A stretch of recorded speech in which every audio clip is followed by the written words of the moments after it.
What happens when a president tries to strong-arm the Federal Reserve?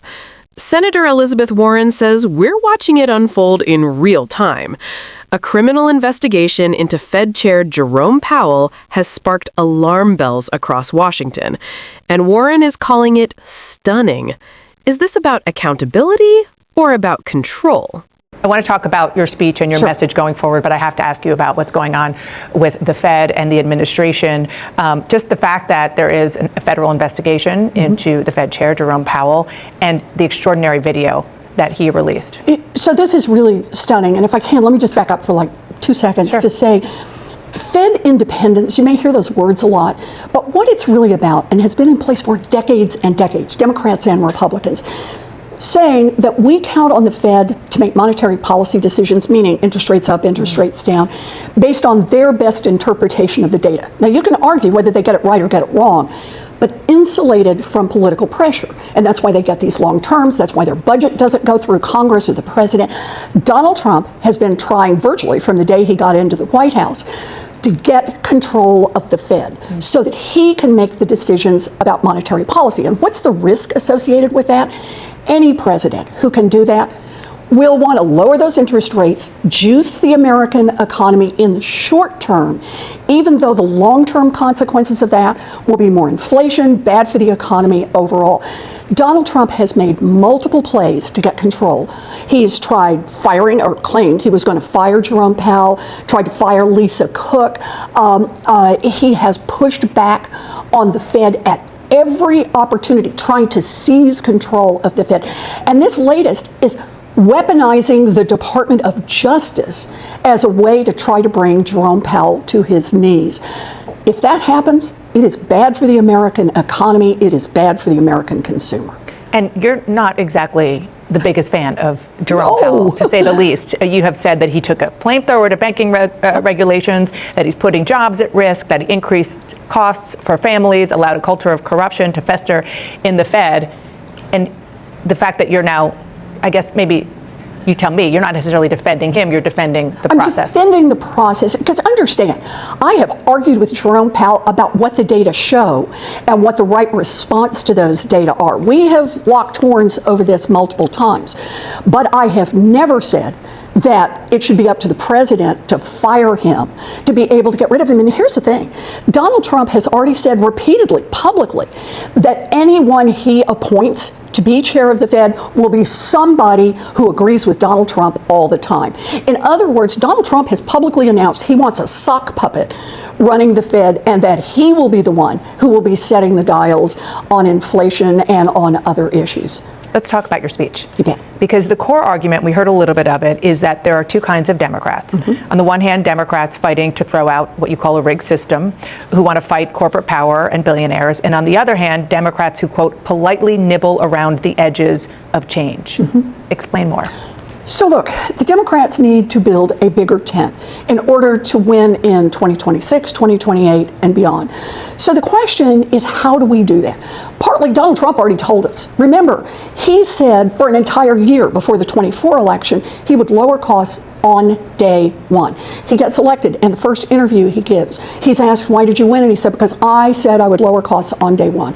So here we are, a year in, cost of housing is up, cost of healthcare is up, cost of utilities is up, cost of groceries is up for families.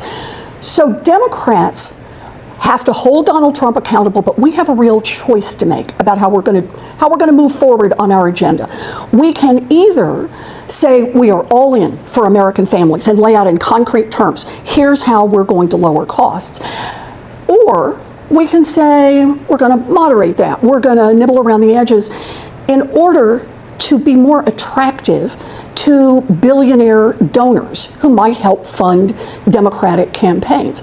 My view is, I get it. I get why everybody wants the money. I don't believe in unilateral disarmament against the Republicans.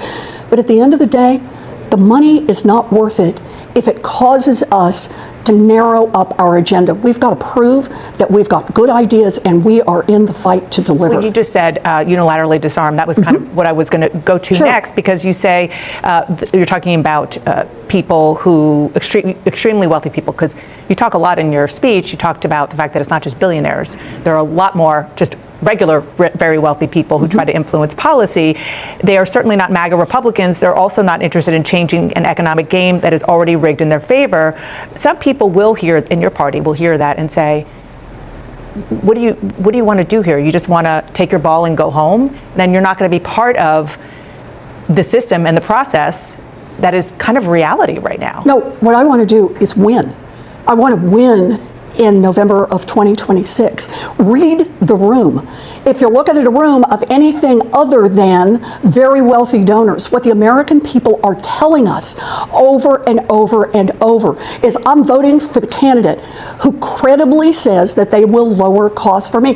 Look at what James Carville said. I don't always agree with James Carville, but James Carville said it was clear even to him that Democrats need to run the most populist campaign since the Great Depression if we want to win in 2026. So your prescription focuses on the economic agenda. Understandable in a lot of ways, given that you're Elizabeth Warren.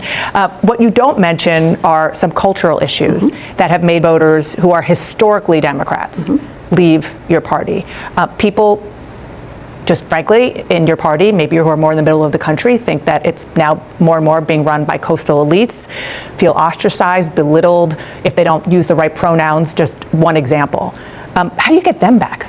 So look, I see this as we get them back by talking about the thing that they tell us is most important to them. So stop talking about those issues? My view is, let's put forward an agenda from Democrats that will really deliver for working families. Let's get out there and talk credibly about what it is we are willing to fight for. Are we willing to fight to increase housing supply? Are we willing to fight to get corporations out of the business of buying up those houses in America, even if it annoys, irritates, pisses off a bunch of billionaire donors who are making money off the system as it is. You learned lessons among other, just like other candidates did, from like your presidential run in the 2020 campaign, where there was a lot of talk about social and cultural issues that in the primary was used to try to win, but that turned off general election voters in the future. The lesson I learned both from the 2020 election, but also the 2024 election, and frankly elections reaching back a long time, is that people across this country are in worse and worse and worse financial shape. And 1 year of Donald Trump has made that even worse. I don't know if you've seen the latest data. Home mortgage foreclosures are up 21% since Donald Trump was elected to office. And you can just go category by category. So the real question is, how do we deliver on that? For me, that's what this is all about.